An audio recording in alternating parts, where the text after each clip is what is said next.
Hey peeps, we are back. We're talking Love After Lockup, Season 5, Episodes 11 and 12. Right now, peeps, I just got finished watching episodes 11 and 12, which was the season finale for Season 5, Love After Lockup. And next Friday, which is this Friday coming, is going to be the season premiere of Life After Lockup. So let's just get into it. So the episode starts out with Joy and Red, and I believe Joy and Red are going to be on Life After Lockup, and I can tell you right now, I'm tired. I'm tired of Joy and Red. I think that they are two idiots, and I'm sick of it, okay? This man has been out of jail for 2 days, and already Joy has been through hell. This woman has driven 5 hours and entered a whole nother state, and this dude is blowing up her phone, calling every 5 minutes, sending all these text messages, and she spends the night at this hotel in Oklahoma and then turns around to drive the 5 hours back to pick him up. There is no way in hell. There is no way in hell. You know, I find it very hard to feel sorry for Joy. I really do. No, ma'am, I have no sympathy for you because you have made dumb choice after dumb choice after dumb choice with this dude. He's been out of jail for 2 days. He's already had sex with dead bestie Julie. Then he had the nerve to say that Joy's sex was better than Julie's. I said, boy, who the hell are you fooling? You're only saying that because you're hoping that when Joy sees it on the show, she might not be as hurt by finding out that her sex was better than dead bestie Julie. Then he had the nerve to say that he loves her and he'll be faithful. He put that on her son and his mama. I said, are you kidding me? Don't you ever put anything on that child. Joy's still driving around crying. I said, girl, please, please, please. Over these last years, you have spent all of your money, $40,000 on this inmate that you had never met before or during the time that he was in prison. That is time and money that you spent on him that you could have been spending that time and money on your son. Now here you are pawning your family's heirlooms trying to see him. And I don't understand this with gas prices the way that they are, and with the fact that we saw you pawn your family's heirlooms. Who is paying for these hotel rooms, and who's paying for the gas for that 5 hours that you drove back? We all knew she was going to go back and get him, though. You know, didn't we all know that? We knew she was going to go back and get him. Her talking about her son needs a father. He does, but he doesn't need Red. You have 3 men back in your town that need to be DNA tested and told about your child. One of them has to be a better option than Red. Red is a child in a grown man's body. He was so excited to see Joy back. I said, this is ridiculous. This is absolutely ridiculous. They end up going to some rage room, and it was just a waste of time. They're in there screaming and hollering. He's talking about, this is for the man that got you pregnant. This is for the women that you were talking to. Girl, shut up. Both of them are complete idiots. Supposedly, they are still together and trying to get pregnant. Oh, God, I'm just grossed out just thinking about the two of them getting pregnant and bringing another baby in this world. Let me tell you something, Joy. What you have done by driving the 5 hours back, picking him back up, is you have let him know that nothing is off limits. He can embarrass the hell out of you privately and publicly, and you'll still take him back. That's what you just taught that loser. I'm just saying, I'm sick of the both of them. Moving on. Chelsea and Mikey. Now, honey, Mikey is driving down to Ohio to Chelsea's house, and he says that this trip is make it or break it because, you know, he's got to make his decision on if he's going to move to Ohio.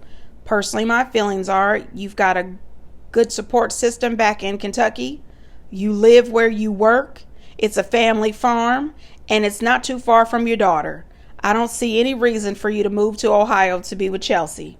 Mikey shows up, and he meets Chelsea's children.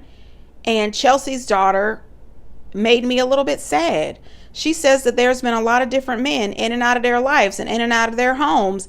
And she's being very cautious with Mikey because the other men mistreat them. And I said, damn, Chelsea, Girl, I can't stand that. You can't just keep bringing these weird men in and out of your life because it's affecting your children. It just makes no sense to me that you would keep doing this. I don't know. I got really pissed off. She keeps saying that her children are number one to her. But if your children really are number one to you, why would you keep bringing these different dangerous men into your life and theirs?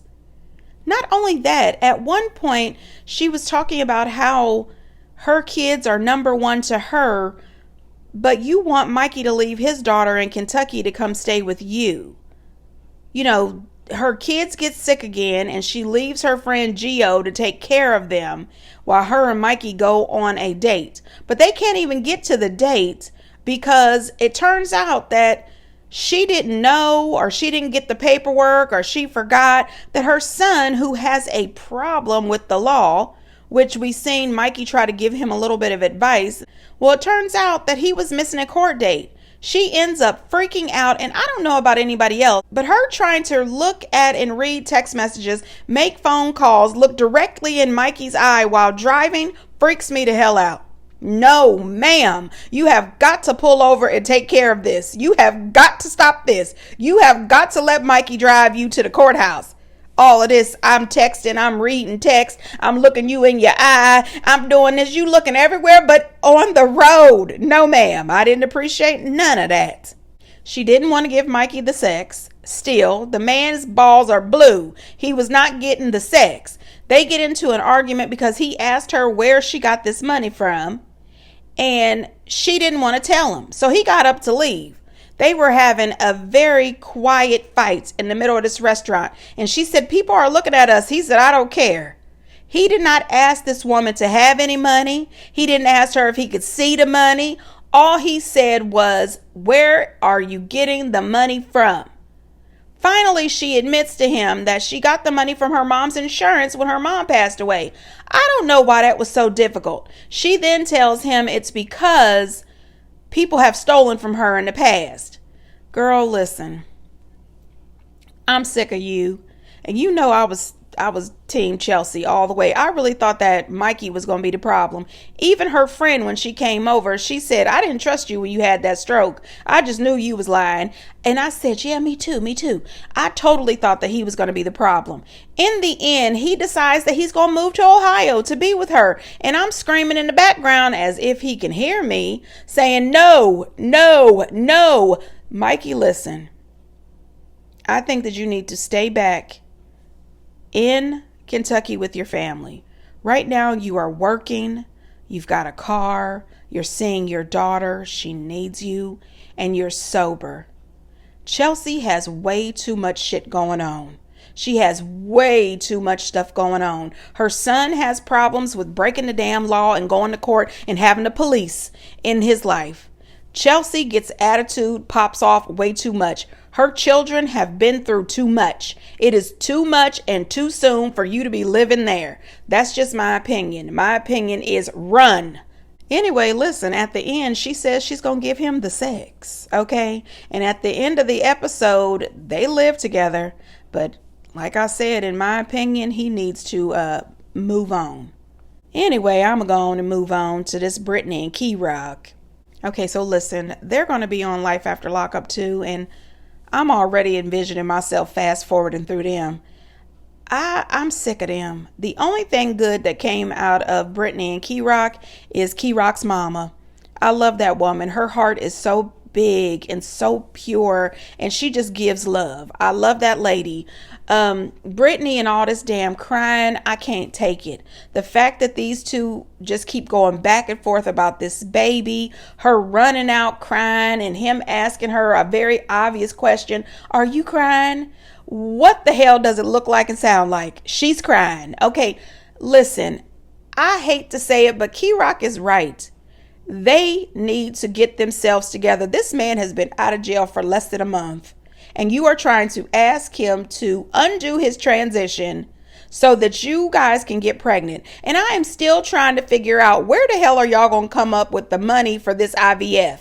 Where are you going to come up with the money for this? I don't understand why Britney cannot carry the baby and, get a little semen from one of his brothers if they are willing to participate, and turkey baste that thing, like they, did on You, Me, and My Ex, or like a lot of people do. This is ridiculous. Y'all don't have any money to pay for all these IVF procedures. And not only that, both of you are unsettled and unstable. Both of you need a lot of therapy.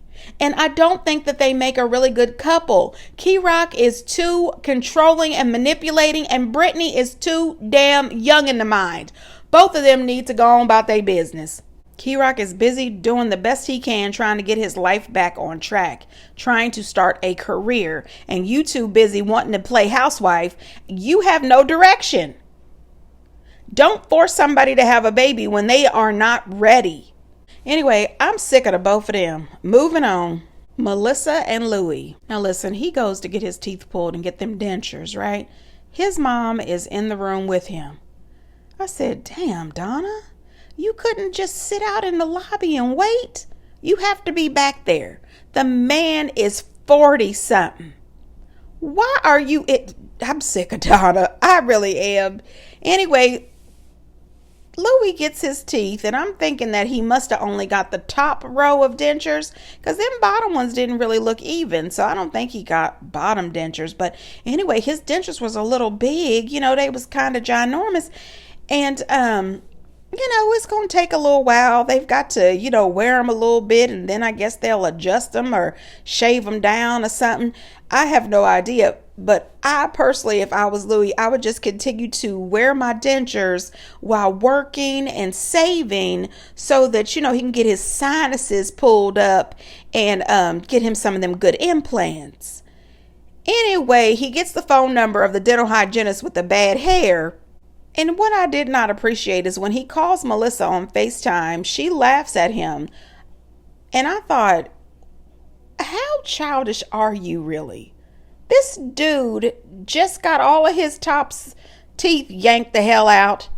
And he's wearing these dentures, which are, they're pretty big. But why are you laughing? I thought that was so damn rude. Then she starts yelling at him, talking about he's acting like a teenager. Girl, listen, Louie is too good for you. He really is. This man just got out of jail. He is working 50 hours a week. He's saving up his money. He bought a car. He's trying to do what he can do. And it's not enough for you. You got your head so pumped up thinking that you were getting Louie from high school. That is your problem. That is your world of delusion. You are not all that, ma'am. Louie, let me tell you something, buddy. You could do better. Seriously. Keep working your job. Save your money. Get your own place. Block Melissa from all contact. Phone, email, social media, everything. And then get some boundaries with your mama. Okay, go on about your business and live your life. Donna is then trying to hook Louie up with some girl at the bar. I guess she's best friends with this girl's mom, and this girl is hot in the pants, okay? She really wants Louie, and she's putting it all out there, how she wants to, offer her services, to Louie as a girlfriend, as a, couple dates or something. And he holds it down and says Melissa is who he chooses. He really loves Melissa. He wants to be with Melissa. He did not allow that girl to, downplay Melissa or disrespect Melissa, and I thought that was really sweet. And then all of a sudden he decides that he's just going to fly out and surprise Melissa, and Donna says no, as if Donna, listen, damn it, you need to find you a man.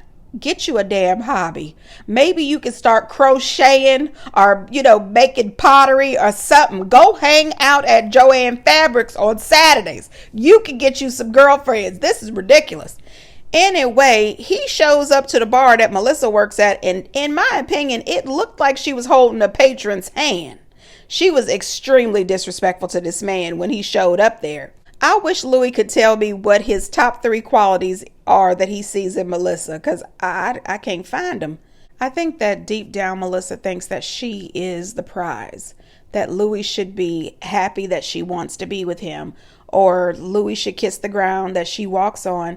But no ma'am, Louie can do better. You are a full-on wreck. I don't know, you guys. I certainly hope that we do not see them ever again. Moving on. Andy and Britney. Britney is still out here telling lies.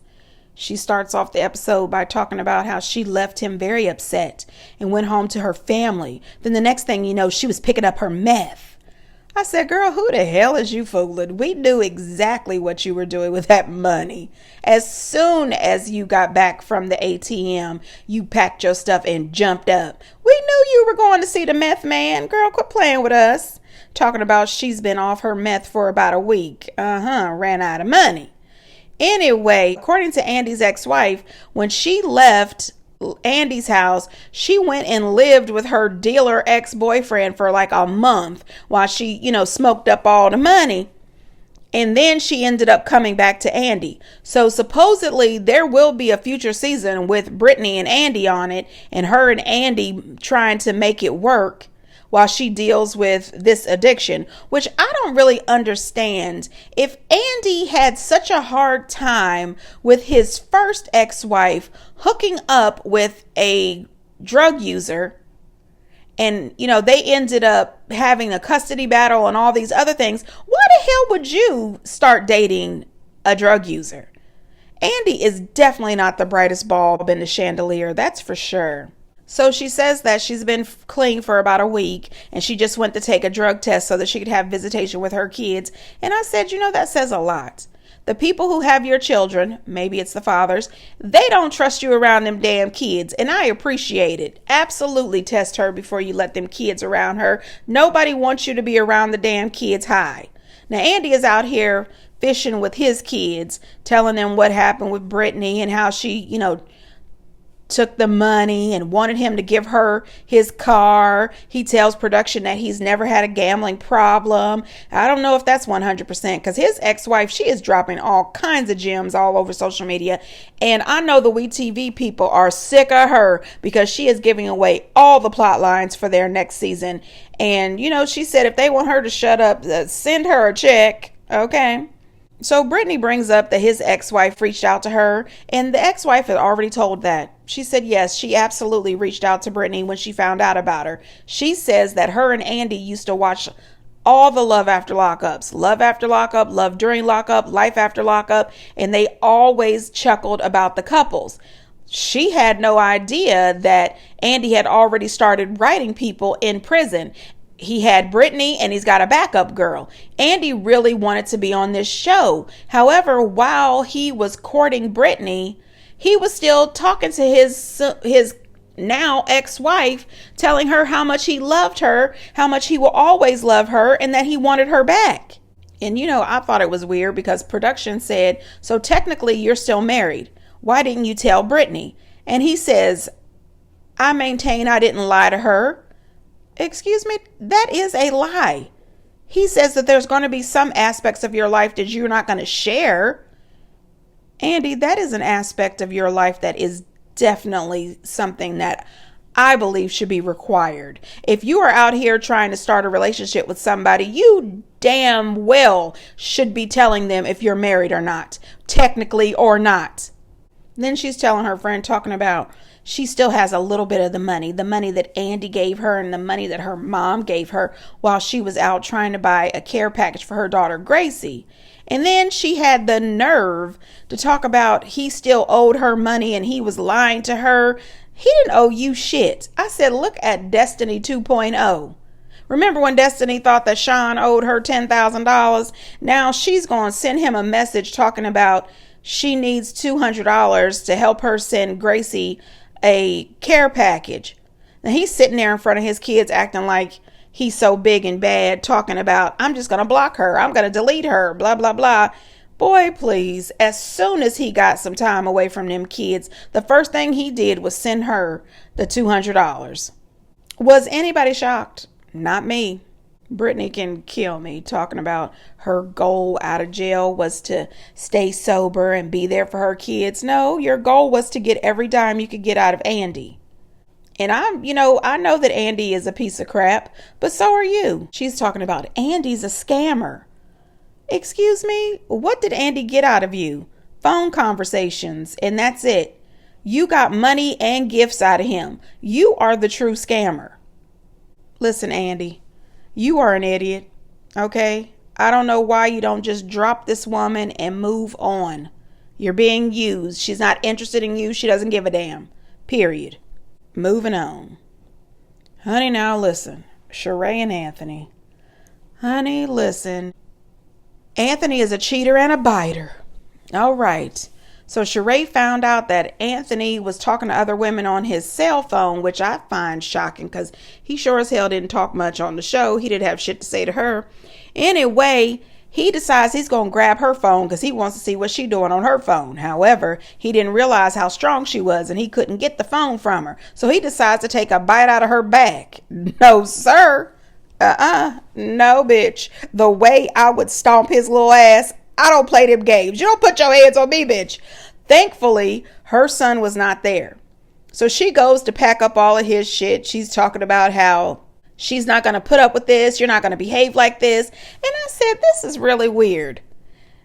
How is it in one breath you are talking about how you're sticking up for yourself, you're not going to put up with this, but in the next breath, you're hoping that he's going to be changed when he gets out of jail so that y'all can, get back together. She's on social media caping for him, talking about that's not domestic violence. It's violence. Okay. You don't bite me in the back, bitch. I mean, that's violence. Okay. Keep your teeth to yourself. Anyway, he's a little bitch. I have been saying this for a long time that I thought that he was tick, tick, boom. It's something about him that just says, this dude is he crazy? Absolutely.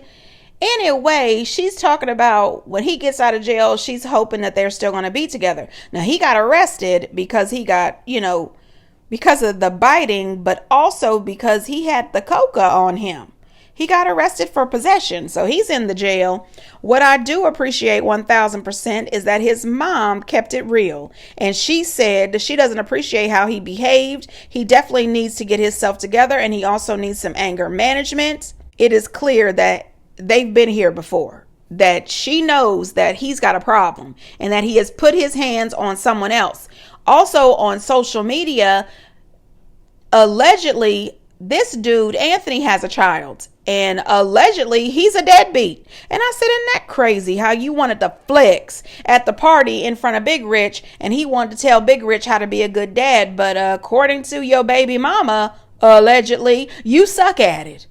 Okay, go on some damn where. Anyway, allegedly, she told Sheree ahead of time, you don't really want to deal with him because you do not know how violent this dude is. Allegedly. So, girl, get the fuck on. But I do appreciate his mom for saying, this is bullshit. I don't blame you for throwing him out. And I also appreciate Sheree for telling his mom, run me my key because you and your son do not need a key to my place. Anyway, I hope we don't see them anymore either. Moving on. Oh, God. Renika and Santi. Well, shit. Renika's down in Georgia still. I don't know why she didn't pack her children up and get on back to Kentucky. I don't know why, but she didn't. So we see Asante show up to his girlfriend's house, which is weird because this girlfriend is not the auntie and she's not the girl that's pregnant by him. The one that he got pregnant right before he passed away. That's a different girl. Well, we see him at this girl's house. Then we see them, go to the bedroom. Supposedly he, gave her the sex. And then the next thing you know, he's FaceTiming and Renika, who is still wearing that lemon lime hair. Please let it go. I beg of you, please stop. We should not have to be bothered. We should not have to see that lemon lime hair and those bad edges ever again. I'm just saying, damn, that is not baby hair. Jeez. Anyway, she's talking about she gonna ride for her man. She's still in love with him. This is still unbearably embarrassing. It really is. I just cannot. I did get a little sad. In his confessionals, he said he was going to enjoy his life while he was here. And that made me so sad. I said, God bless him and his family, because unfortunately he passed away in September. But I was happy to see that him and Renika were able to rekindle a friendship. I think it's ridiculous because there's no way that man would have ever had access to me after using you all this time, spending your money. You took a little money out of your children's college fund. He came to your Airbnb, beat it up, and then left. There's no way that he could have ever got through on my phone. I don't understand why you still like him, or liked him at the time. Renika, listen, I'm just going to tell you, you are not a boss. Those are not boss moves or boss activities. You're a sucker, period. Anyway, I can't. I am done. Okay, this is the end of Love After Lockup. Next week is Life After Lockup. Get down in the comments and let me know what you think. And until next time, bye.